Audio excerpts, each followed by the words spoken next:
সে যেরকম ওয়াদা করেছে আমাদের কাছে, যেটাতে আমাদের ভোগান্তি ছিল, সেখান থেকে যেন আমরা উদ্ধার হতে পারি এবং সুন্দর করে দেশে যেন গড়তে পারি, সমাজটা নিয়ে যেন আমরা সামনের দিকে ভালোভাবে আগাতে পারি, এরকম যারা যে প্রতিশ্রুতি দিয়েছে সেভাবে যেন আমরা পাই, এটাই তাদের কাছে আমাদের প্রত্যাশা।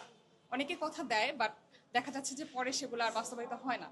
বাট এবার আমরা আশা করতেছি তাদের কাছ থেকে যেন এরকম একটা গণ অভ্যুত্থানের পরে এরকম একটা ভোট তারা আয়োজন করতে পেরেছে এবং সেখান থেকে আমাদের আশাটাও যেন তারা বাস্তবায়ন করে, এটা আমাদের প্রত্যাশা। গত বছরের তুলনায় এবছর কেমন দেখছেন? গতবারের ভোটে আর এবার ভোটে কেমন দেখছেন? গতবার থেকে এবার তো মোটামুটি ভালোই লাগতেছে আমাদেরকে, কারণ এখানে উপস্থিতি অনেক বেশি। গতবার তেমন একটা ছিল না, একটু উপস্থিতি বেশি, যে যার যার মতো করেই ভোট দিতে পারছে।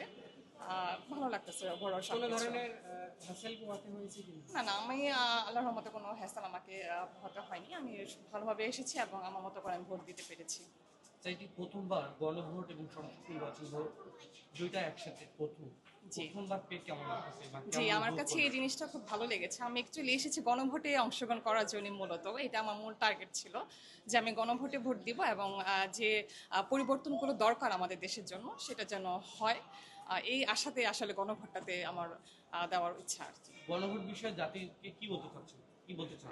গণভোট সম্পর্কে আমাদের ধারণাটা যেটা, যেমন যে পরিবর্তনগুলো তারা যে শর্তগুলো দিয়েছে সেগুলা ওভারঅল সবাই জানে কিনা জানি না, অনেকে না জেনেও হ্যাঁ ভোটে দিচ্ছে, মানে হ্যাঁ মানেই হচ্ছে একটা পজিটিভ কিছু আমাদের জন্য, সে ভেবে আর কি দেওয়া পজিটিভ কিছু যেন হয়।